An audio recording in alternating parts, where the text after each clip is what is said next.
Hey, this is Adam here with the Solar Truth.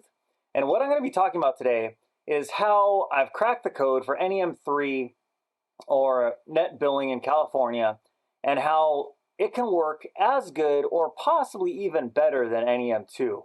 I wouldn't necessarily switch on purpose because it's kind of complicated, but it's a way that the utility company is kind of, you can force them to actually pay you thousands of dollars a year. It's pretty crazy. So first, let's get into kind of the history of solar in California and NEM3. This solar.com here kind of has a breakdown of NEM3, reduces 75% reduction in export rate value.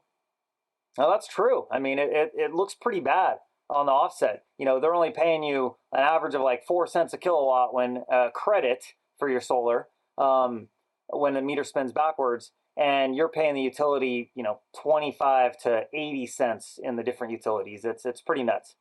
But this is a way to fix that problem.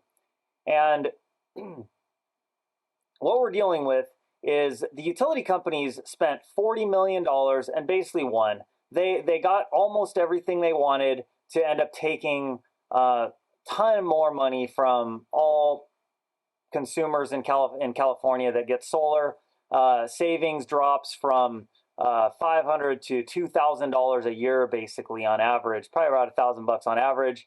And adding a battery, will help that. And there's other stuff you can do, but what I'm gonna go over here is even way better than that. So, although you need that too. So basically, the way it's been working is you got all this credit, all your solar production in the blue here, you got full credit for, so you could just use it later in the day, later in the week, later in the month, in the year. It was great. 1-to-1, you could pretty much, very simple, just size the system for your annual kilowatt usage, and you're good to go. I'm going to show more of these graphs, so just to understand, this is your battery here charging in the morning, and then your battery discharging during the peak hours to save you some money. That was more time of use with NEM2. And then your battery is staying charged most of the time for backup power too.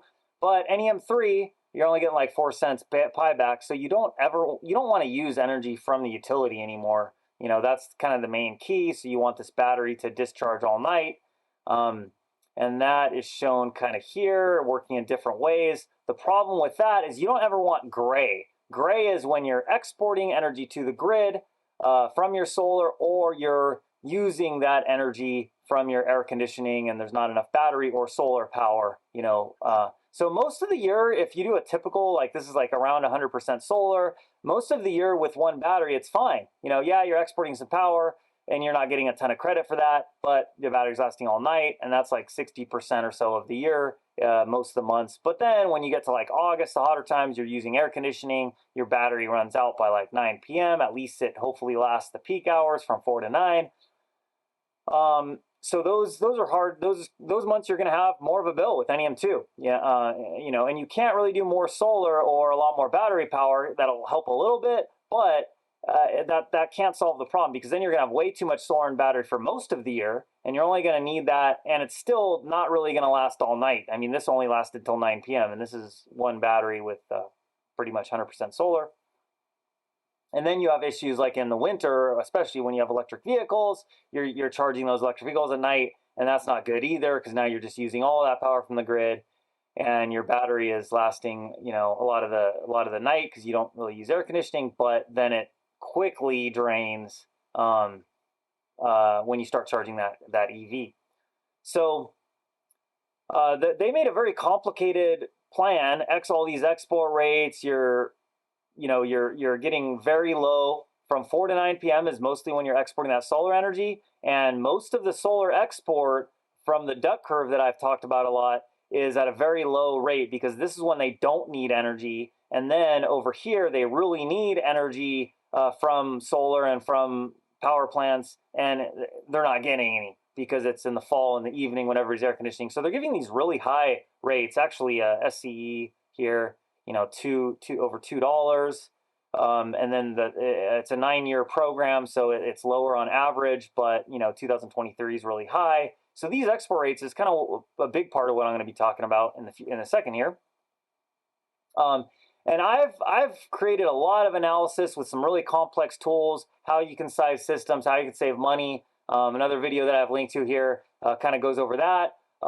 And these are okay options. You know, you got to add a battery. You know, you can kind of pick how you want to size it. And a lot of the tools like Aurora, different tools will help do this and make it a little simpler. I mean, this chart is obviously very complex and confusing, but I've brought some of this information to big battery manufacturers, and they have actually kind of taken it and made very similar charts. And so I don't really. I'm going to try to avoid people taking my data in the future. So I'm not going to present all of that here, but let's look at a normal system. Let's say, I mean, this is kind of a average to high bill, $372 a year. So this is like solar savings in general. And that bill before solar, you know, 170 bucks, 230, 300, you know, 400 to 600 in the summer.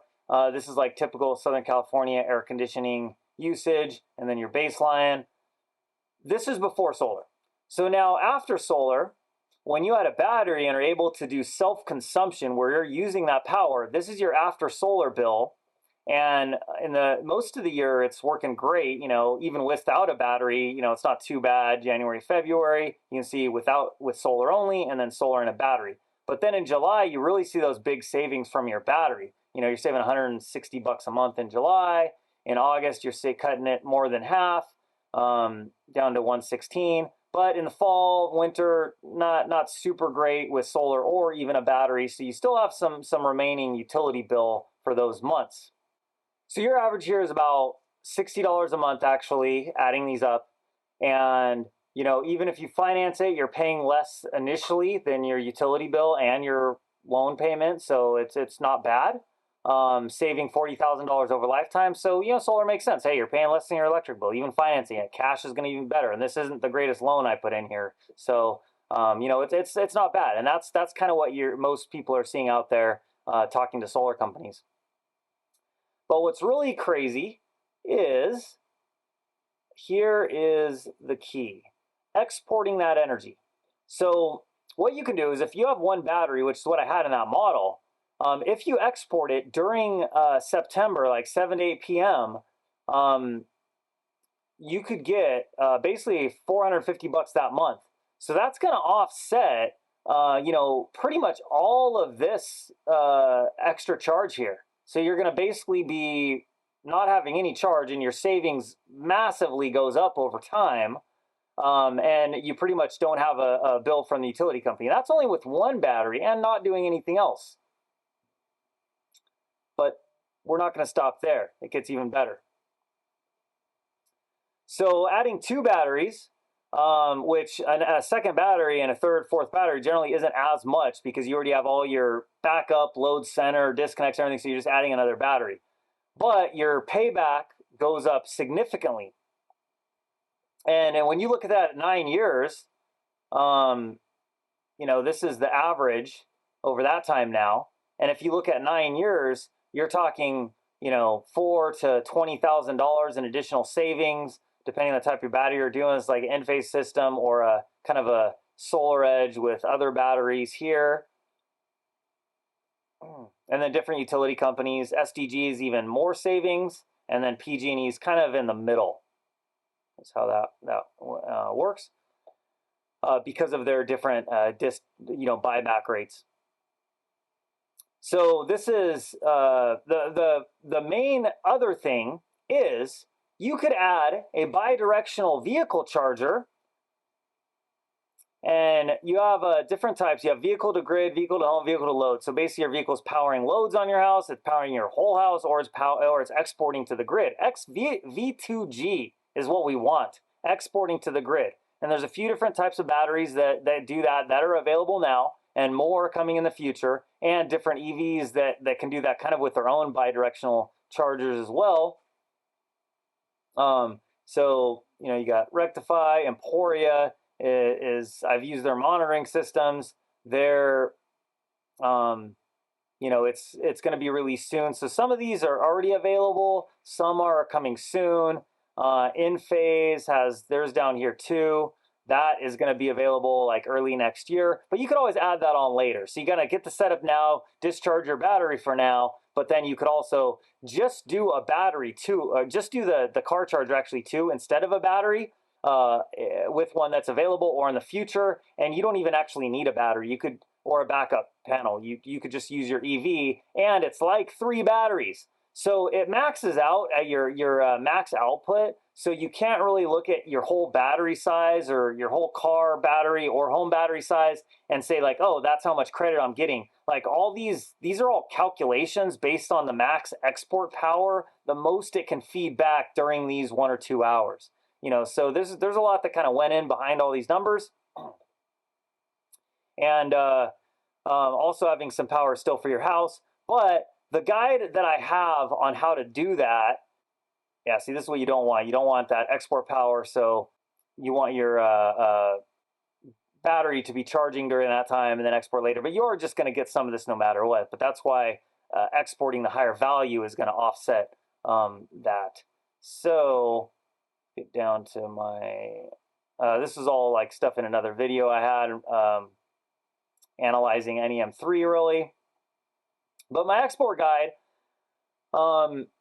this basically there's some key tricks to necessary steps that you need to do and things you need to know. So that's something that I'm really not comfortable putting out there for people just to copy or try to do incorrectly. So you can come to me and get this information. If you're a homeowner, I can actually help you set up a solar system and set this up correctly to get this export power. Or if you're a solar representative, I can help do some training for you on how to make this work properly and get the most credit possible with batteries or car chargers.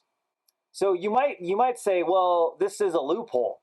Well, not really. I mean, when you look at this heat map, this is very well thought out actually and very complex. And the utility companies want you to use as little energy as possible in the evening and the fall, and they want you to export that energy, and they're going to pay you for it. So what I'm showing you here is how to get them to pay you a lot for it. It's actually can't be a loophole because this 9-year period is locked in. This is the California Public Utility Commission here. It's a 9-year period where if you do solar, the next 2 years, this is the program that's available. And they could change it kind of after 2 years, but during the next 2 years, if you get solar and get interconnection, then you're locked into these rates for 9 years. This is a 9-year payback here, and that, $30,000, $40,000, $80,000 you're saving with solar over kind of its lifespan. This is just icing on the top of the cake, and you can actually do both of these. You could have an EV, and you could be getting $2,000 in September and $14,000 over a 9-year period, and you could have 1 to 4 batteries and getting an extra $14,000 to $20,000. So you could get potentially an extra $30,000, $40,000, doing something like this and exporting your car. And there's a lot of variables in there. I mean, one thing I'll tell you is, you can't be commuting, the max and drain. You get home with your car and there's 10% left in the battery. Not really going to work. You're not going to get this EV potential savings. But most people, they probably got like half left in their battery when they get back, or more. And then you can export it and get like this full amount there, as long as you're following my guide and doing other steps as well. So yeah, I mean, this is huge potential. I mean, you're talking in 1 month getting, almost $2,000 credit, which if you offset your entire bill like this isn't energy metering where at the end of 12 months, they reduce that $500 credit like I've gotten from my utility company, and they reduced to like $50 at the wholesale rate. This is net billing. They would actually have to pay you, $1,000. That is a retail value for the credit they have. So there could potentially be some checks. And this is something where we don't, we're not going to see this in effect till October, November bills after people start doing this that listen to me and follow my guide. So this is somewhat theoretical, but it's all based off the numbers and the data that the CPUC has provided. and the specs on batteries and solar and payback and everything. So I've calculated this all out, and that is how it's going to work. So yeah, there's potentially huge, thousands of dollars a year in savings and payback from the utilities by doing this. And I mean, you're saving money with solar anyway. You're saving money with an EV versus gas that's crazy. And now you're getting paid to do it. I mean, this is amazing.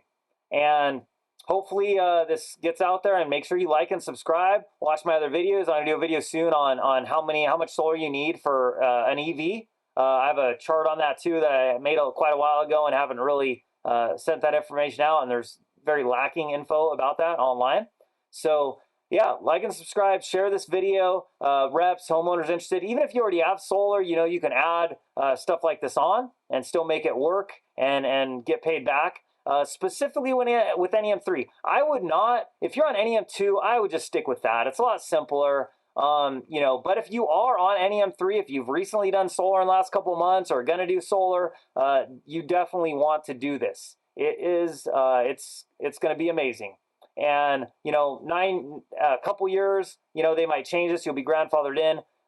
If a lot of people start taking advantage of it, they're definitely going to change it, or at least after the 9 years or something. But with EV and with batteries, there's nothing they can do. You can get less credit maybe, but they can't stop the savings because you're just producing all your own power anyway and using all, which is what self-consumption is. You're either using your solar or using your battery. If you're not using energy from the grid, they can't do much. Although they are trying to have a high income tax cost on utility, where it's a higher minimum payment for people that have higher income. And that's kind of a bummer. I don't know a way around that necessarily. Well, actually, yes, you'll get paid back doing this. So that is the way around that too. All right, see you next time on the Solar Truth. Thank you.